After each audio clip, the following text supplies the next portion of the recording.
gitu, nggak cepat gitu. Baik, baik. Sebetulnya kalau kita tahu tadi ya, kalau sudah ada kondisi dengan CA payudara atau CA dinding rahim, itu terapi hormon memang kontraindikasi absolut, Dokter Doni. Jadi memang sama sekali tidak boleh diberikan. Nah, tadi kalau pertanyaannya apa cara untuk memperpanjang estradiol, tapi mungkin bukan begitu. Mungkin lebih ke arah apa cara untuk mengurangi gejala dari menopause. Nah, sebetulnya cara-cara yang tadi saya sudah sampaikan, tadi gaya hidup sehat, tidak merokok, olahraga teratur minimal 30 menit setiap harinya dengan selama 3 kali seminggu gitu. Kemudian dia juga bisa jalan 1.000 langkah setiap hari. Kemudian dia juga bisa lakukan diet rendah garam, tadi 1 sendok teh saja setiap harinya. Konsumsi vitamin D, konsumsi kalsium, itu memang adalah hal-hal yang bisa dilakukan untuk mengurangi gejala dari menopause. Karena kalau tadi dengar cerita dari Dokter Karina terkait Oma Titi Puspa ya, itu kan kita bisa tahu bahwa sebetulnya tanpa aneh-aneh kalau hidupnya sehat, itu usia 70 masih bisa berasa seperti 30 begitu, Dokter Doni. Jadi lakukanlah gaya hidup sehat dahulu sebelum kita lakukan terapi hormon. Bila perlu ada terapi-terapi suportif lain tadi seperti terapi-terapi terkini yang tadi Dokter Karina juga sudah sampaikan. Mungkin begitu jawabannya, Dokter Doni. Baik. Nah, kemudian untuk Dokter Fernandi nih, pertanyaan untuk Dokter Fernandi.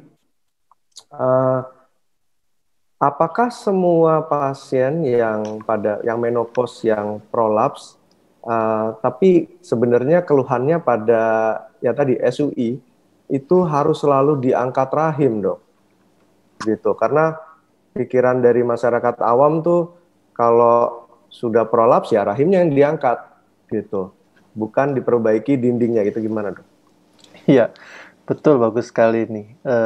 Jadi kita menganalogikan tadi sudah mulai kita pahami ya bahwa yang rusak tuh sebetulnya adalah ototnya, otot dasar panggul ya maupun struktur di yang melingkari vagina ya.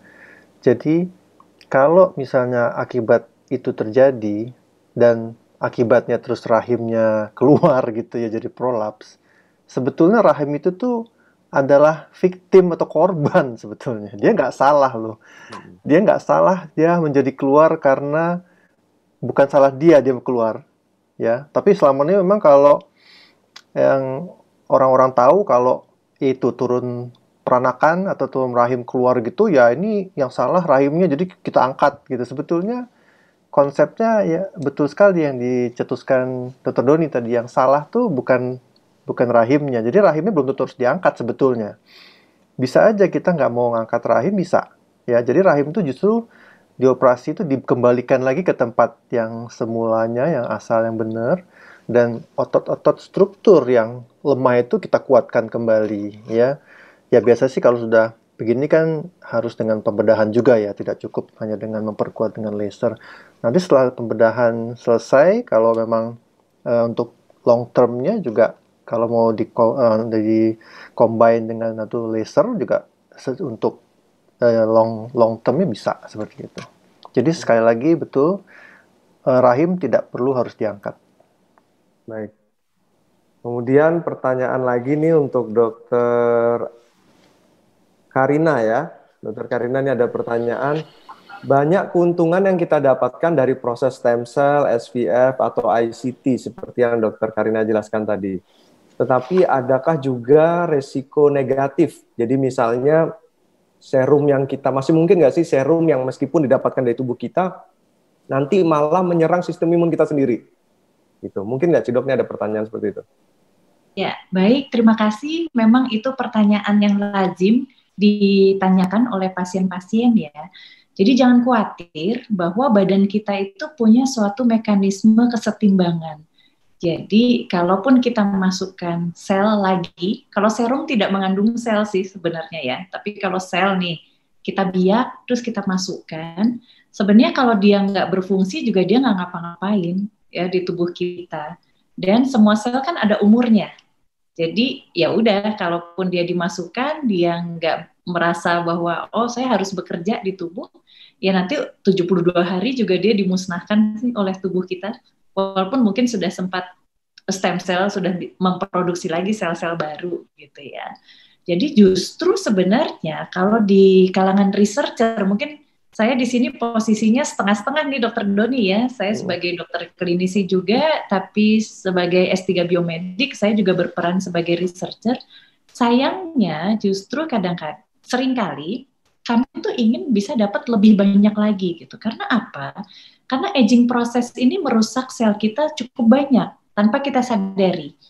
Jadi begitu kita masukkan, rasanya banyak nih miliaran, tapi ternyata itu pun masih belum cukup. Karena keesokan harinya atau bahkan detik setelah kita masukkan tuh ada sel kita yang mati lagi. Ya, jadi aging proses tuh makan sel kita terus gitu, membuat sel kita tuh banyak yang mati sementara pertumbuhannya makin lambat. Ya, jadi jangan khawatir, jadi belum ada laporannya di seluruh dunia sampai saat ini bahwa sel itu berbalik gitu lalu menyerang tubuh kita sendiri. Jangan khawatir, itu tidak ada gitu. Belum pernah terjadi dan belum ada yang melaporkan di seluruh dunia. Asal yang perlu diingat adalah mengambil selnya benar-benar dari tubuh sendiri ya, bukan dari orang lain. Begitu, Dok. Baik. Semoga penjelasan dari Dr. Karina ini bisa menjawab kekhawatiran dan akhirnya kalau ingin tahu lebih dalam mungkin bisa diskusi langsung ya. Mengingat kita sekarang ini udah mulai keterbatasan waktu, tampaknya sesi diskusi yang sangat menarik ini harus kita akhiri ya. Sebelum saya tutup webinar ini pada siang hari ini, saya ingin mengucapkan terima kasih kepada para pemateri siang hari ini dan juga kepada para sejawat apoteker dan peserta webinar sekalian atas atensi dan partisipasinya yang sangat luar biasa ya. Akhir kata saya Doni selaku moderator pamit undur diri ya. Sampai bertemu kembali di acara webinar pengurus Pusat Ikatan Apoteker Indonesia selanjutnya ya. Sampai jumpa. Jaga kesehatan selalu ya. Stay safe.